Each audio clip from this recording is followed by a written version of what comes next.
वंश गर्ग जी वृंदावन से। श्री हरिवंश। राधे राधे महाराज जी।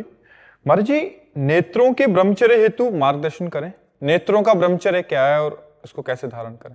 नेत्रों से गलत दृश्य ना देखे हैं हम। जैसे व्यभिचार संबंधी दृश्य है ना, जो गलत भावनाएं हमारे अंदर उत्पन्न करते हैं, सबसे पहले हमें अपने नेत्रों को इससे बचाना है। जैसे मोबाइल आदि में या लैपटॉप से या किसी सीरियल आदि में जिसमें गंदा चरित्र है, गंदा दृश्य है, जिस दृश्य के देखने से हमारी भावना पतित हो जाए, हमारी भावना धर्म भ्रष्ट हो जाए, वो दृश्य नहीं देखने।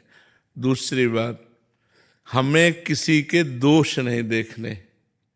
दृष्टि से किसी के दोष नहीं, अगर दोष दिखाई दे रहे तो हमको प्रणाम करना है। क्रिया पर नहीं जाना, कारण पर जाना है। कारण सब में परमात्मा विराजमान है, क्रियाएं तो ऊंच नीच सबसे होती रहती है। हमें किसी के दोष नहीं देखने।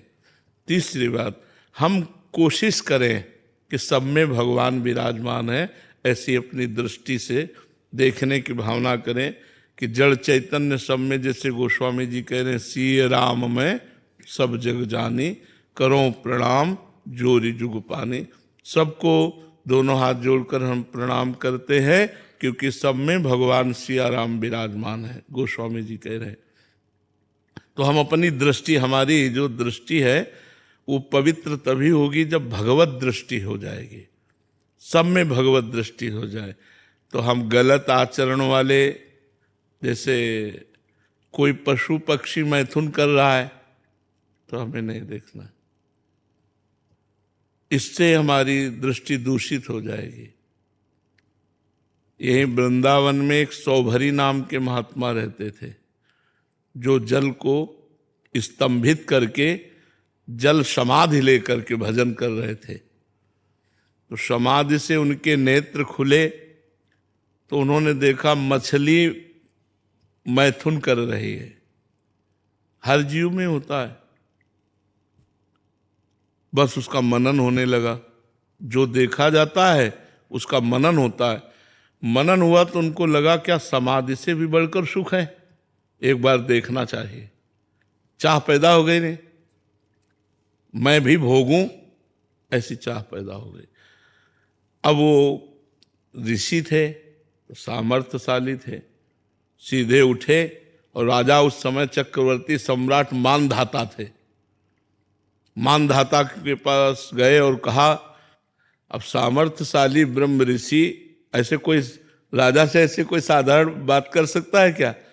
उन्होंने कहा अपनी पुत्री प्रदान करो। तो वो भी बड़े प्रवीण थे कि ना कहता हूं तो शाप दे देंगे, और हाँ कहता हूं तो कहा महलों की राजकुमारी, और कहा उनके शरीर से मछली जैसी दुर्गंध भी आ रही थी, क्योंकि जल में समाधिस्थ रहते, हड्डी हड्डी शरीर में। तो 50 पुत्रियां थीं। तो उन्होंने कहा महाराज जो तुम्हें पसंद करे उसे स्वीकार कर लो। बोले आदेश करो। महल में आदेश किया कि महाराज सौभरी ऋषि पधार रहे हैं, जो राजकुमारी उन्हें पति रूप में वर्ण करना चाहे वो स्वीकार कर सकती है। महाराज सौभरी ने रास्ते में अपना ऐसा रूप बनाया, और तपस्वी थे, कि 50 मोहित हो गई। तो 50 पुत्रियों के साथ ब्याह किया, और एक दिन 50 की फिर संतानें हुई, सब ऐसे। तो एक दिन बैठे थे, पूरा परिवार देखकर अरे बोले कहाँ फंस गया, कहाँ जिस माया के विघ्न से बचने के लिए जल में समाधि लेकर भजन करता था, मछली के मैथुन क्रीड़ा को देखकर ये सब। तब उन्होंने लिखा, संगम तजेत मिथुन व्रति नाम मुमुक्षु सर्वात्मना न विसजेत बहिरिंद्रियाणी एकश्चरन रहश्चित्त मनंत ही से युंजीत तद्व्रतिषु साधुषु चेत प्रसंगा।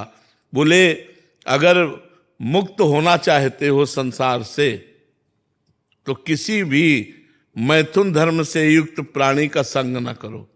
संग नेत्रों से सबसे पहले होता है। हम किसी को भोग करते हुए देखे, चाहे स्त्री पुरुष हो, चाहे पशु पक्षी हो, चाहे कोई भी हो, जब मैथुन क्रिया उस समय हमारी दृष्टि जाएगी तो हमारा मनन होगा, और मनन होगा तो हमको भी वैसे ही चाह हो जाएगी, तो हमारी दोष दृष्टि हमको भ्रष्ट कर देगी। छोटे छोटे बच्चे जो आज गिर रहे हैं नई नई अवस्था के, उसका कारण मोबाइल है।